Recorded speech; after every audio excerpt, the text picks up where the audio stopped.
ველოდებით საქართველოს ვარსკვლავს კურიერის 9 საათიანი კურიერის დასრულებისთანავე. ბრიტანეთის ბიბლიოთეკაში დაცული უძველესი ქართული ხელნაწერების შესწავლა მალე ქართველ მეცნიერებსაც შეეძლებათ. შეთანხმება ხელნაწერების ციფრულ ვერსიებზე მუშაობის შესახებ ლონდონში გაფორმდა. ქართულმა დელეგაციამ მოლაპარაკებები ბრიტანეთის მუზეუმთანაც გამართა.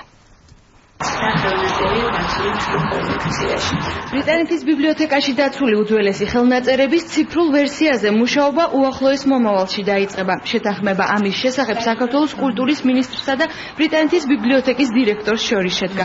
ომხრივი გადაწყვეტილების შედეგად ხელნაწერებზე წვდომისა და მისი შესწავლის საშუალება ქართულ მეცნიერებს პირველად შეეძლებათ. 4 ხელნაწერი ციფრული ასლები იქნება დამზადებული, ამას ვაკეთებთ ჩვენ კულტურის სამინისტრო და ასევე სამინისტრო დიასპორის საკითხებში, რომელიც მუშაობს. მე და ბატონი კორტე სურგულაძე შევიდეთ თბილისში ვსაუბრობდით ამაზე და ახლა უკვე მოდგა ის დრო, დადგა ის დრო, ფაქტობრივად ჩვენ უნდა ახალი ხელნაწერებით გამოვდიდროთ ჩვენი საგანძური და ძალიან დიდი სამუშაო ელოდება და ძალიან საინტერესო სამუშაო ელოდებათ ანალიზისთვის, გაცნობისთვის ჩვენს მეცნიერებს და სრულიად საქართველოს. პირველი ქართული ნაბეჭდი წიგნები, მწამსი, ბიბლია, ლოცვები და ფსალმუნები ეს ბრიტანეთის ბიბლიოთეკაში დაცული ქართული ექსპონატების მცირე ჩამონათვალია. უძველესი ხელნაწერი მიეკუთვნება მე-11 საუკუნეს. იგი შესრულებულია ჯვრის მონასტერში, იერუსალიმში.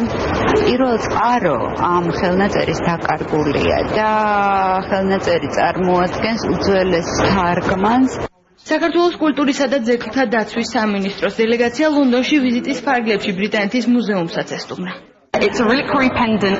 არსებობს მოსაზრება, რომ მე-12-მე-13 საუკუნით დათარიღებული ქეთევან-წამებულის კუთვნილი მედალიონი თავდაპირველად ჯვაროსნული ომების ერთ-ერთ მთავარ სარდალს ეკუთვნოდა და მოგვიანებით აღმოჩნდა ქართველი დედოფლის კუთვნილებაში. ტიხრული მინანქრით შემკული მედალიონის ერთ მხარეს წმინდა დემეტრია გამოსახული, მეორე მხარეს კი წმინდა გიორგი. მედალიონი იხსნება, შიგნით კი სხვადასხვა ეპოქის წმინდა ნაწილები ინახება.